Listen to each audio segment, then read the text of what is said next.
السلام عليكم ورحمة الله. نحمده ونصلي على رسوله الكريم. أما بعد فأعوذ بالله من الشيطان الرجيم. بسم الله الرحمن الرحيم. সবাইকে মোবারকবাদ। আজকে আমরা দুইটি সূরা মাশক করব, তাজবিদ এর মাসলা সহ। সূরা লাহাব অর্থাৎ তাব্বাত ইয়াদা এবং সূরা ইখলাস কুল হুয়াল্লাহ। তো আমরা শুরু করি।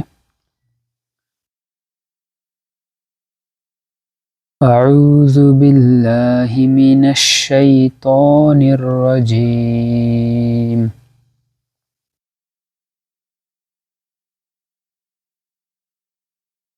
بسم الله الرحمن الرحيم.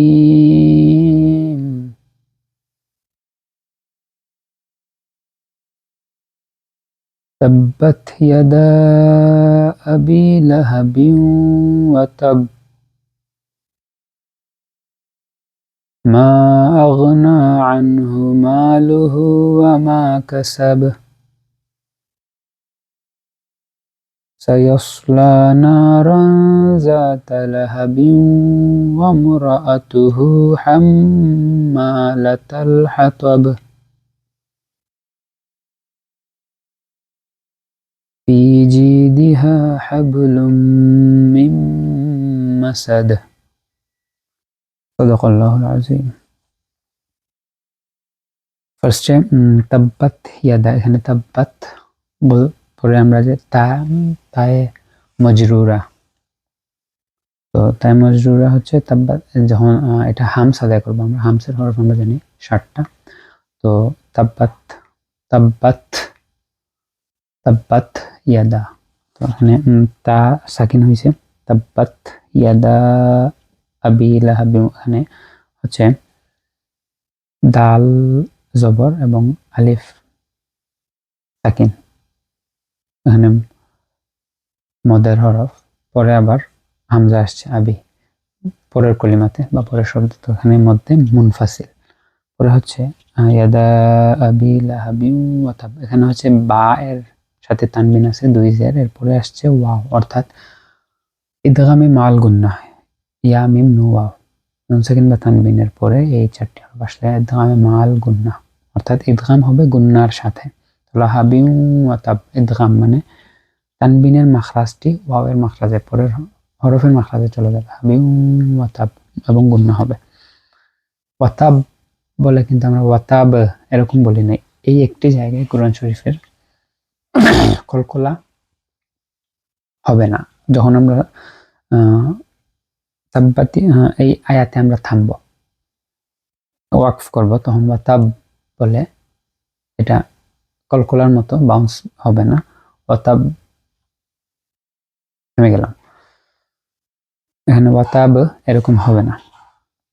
পরে আবার আমরা শুরু করব মা আগনা আনহু। আর যদি আমরা এরকম করি যে লাহাবি ওয়াতাব্বা মা আগনা, মানে ওয়াকফ না করি, তাহলে আবার এখানে মূলত তাসদিদের কারণে, মূলত তাসদিদ আছে, এই কারণে আমরা কলকলা আদায় করিনি।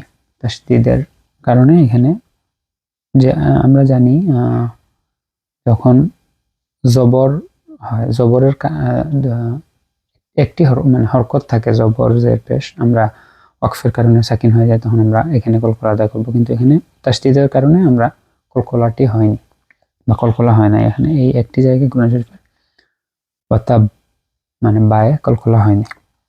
পরে আর যদি আমরা ওয়াসল করে পড়ি, ওয়াকফ আদায় না করি, তাহলে তো আর এখানে ওয়াতাব বা মা এরকম আসবে। এরপরে হচ্ছে মা আগনা আনহু, এখানে হচ্ছে মধ্যে মুনফাসিল, আনহু মালুহু, এখানে হচ্ছে হায়ের উপরে উল্টা পেশ, এখানেও এক আলিফ লম্বা হবে মধ্যে আসলি। ওয়া মা কাসাব, এখানে কিন্তু আবার কলকলা আছে, কাসাব।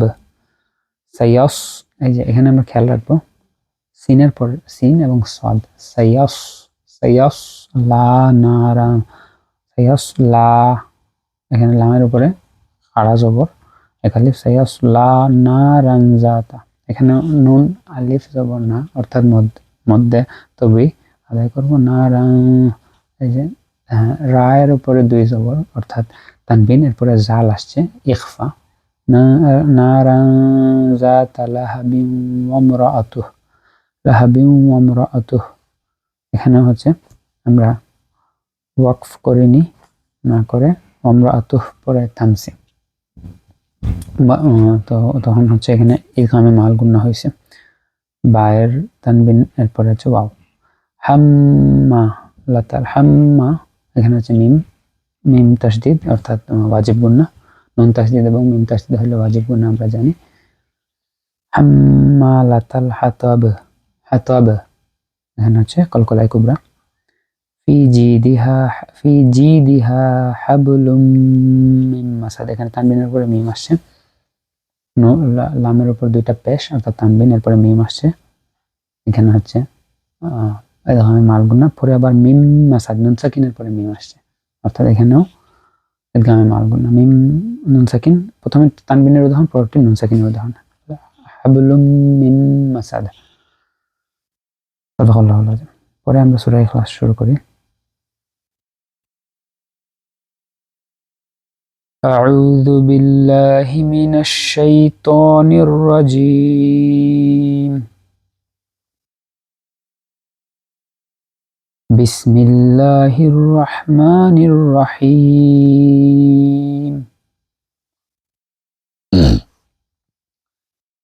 কুল হুয়াল্লাহু আহাদ, আল্লাহুস সামাদ, লাম ইয়ালিদ ওয়া লাম ইউলাদ, ওয়া লাম ইয়াকুল লাহু কুফুয়ান আহাদ। সাদাকাল্লাহুল আযীম। এখানে কুল হুয়াল্লাহু, কুল হুয়াল্লাহু না, কুল হুয়াল্লাহু, এখানে হচ্ছে কুল হুয়াল্লাহু, আলিফ যেটা আল্লাহের লামটা হচ্ছে পুর হবে, কারণ আগের হরফে ওয়াও পেশ, আগের শব্দের লাস্ট হরফ যেটা, আগের হরফে জবর আছে। কুল হুয়াল্লাহু, হুয়াল্লাহু আহাদ, হুয়াল্লাহু আহাদ, আহাদ কলকলাই কুবরা। পরে হচ্ছে আল্লাহু, আল্লাহুর লামও পুর, আল্লাহুস সামাদ, আল্লাহুস সামাদ, এখানেও হচ্ছে দাল হচ্ছে কলকলাই কুবরা। লাম ইয়ালিদ ওয়া লাম ইউলাদ, প্রত্যেকটাই কলকলাই কুবরা। ওয়া লাম ইয়াকুল লাহু, এই যে ওয়া লাম ইয়াকুল লাহু, ইয়াকুন লাহু, এখানে হচ্ছে নুন সাকিনের পরে লাম আসছে, তো এটা হচ্ছে ইদগামে বেলা গুন্না, কোনো গুন্না হবে না, কিন্তু নুন সাকিনের মাখরাজটা পরের হরফ, অর্থাৎ রা বা লাম থাকলে নুন সাকিন বা তানবিনের পরে ইদগামে বেলা গুন্না হয়, লামের মাখরাজে চলে গেছে। ইয়াকুল লাহু ওয়া লাম ইয়াকুল লাহু, ইয়াকুল লাহু কুফুয়ান আহাদ, কুফুয়ান আহাদ, এখানে হচ্ছে ওয়াওয়ের উপর 2টা জবর আছে অর্থাৎ তানবিন, এরপরে হামজা আসছে, এখানে ইজহার, ইখফানা বা অর্থাৎ কুফুয়ান আহাদ, কুফুয়ান আহাদ, স্পষ্ট করে কোনো গুন্না ছাড়া, কুফুয়ান আহাদ, আহাদ আবার কলকলায় কুবরা। তো এই হচ্ছে আজকে আমাদের 2টি সূরা। ইনশাআল্লাহ আগামী শুক্রবারে বা আগামী জুমাবারে আমরা সূরা ফালাক এবং সূরা নাস পড়ব, এবং এই পার্টটা আমরা ইনশাআল্লাহ শেষ করব। পরবর্তীতে হয়তো আমরা সূরা 30 পারা থেকে শুরু থেকে, অর্থাৎ সূরা নাবা থেকে আমরা শুরু করব, যতটুকু আল্লাহ আমাদেরকে তৌফিক দিবেন ইনশাআল্লাহ আমরা কমপ্লিট করব। সূরা দোহা পর্যন্ত পর্যায়ক্রমে আমরা আসবো, বা আমরা এই জায়গাতে সূরা দোহা থেকে শুরু করছি, সূরা নাস পর্যন্ত কিন্তু 2টি সূরা স্কিপ করছি, যেটা হচ্ছে সূরা বাইনা এবং সূরা আলাক। তো এগুলো হচ্ছে আমরা পরবর্তী যে প্লে লিস্টে আমরা ইনশাআল্লাহ কভার করব, সূরা নাবা থেকে যে প্লে লিস্ট শুরু করব। তো এর আগে আমরা নেক্সট জুমাবারে ইনশাআল্লাহ সূরা ফালাক এবং সূরা নাস আমরা শেষ করার চেষ্টা করব। আল্লাহ আমাদেরকে তৌফিক দিন, আমাদের ভুলভ্রান্তি ক্ষমা করে দিন, এবং সবাইকে আমাদের সবাইকে উত্তম প্রতিদান দান করুন। জাযাকুমুল্লাহ। আসসালামু আলাইকুম।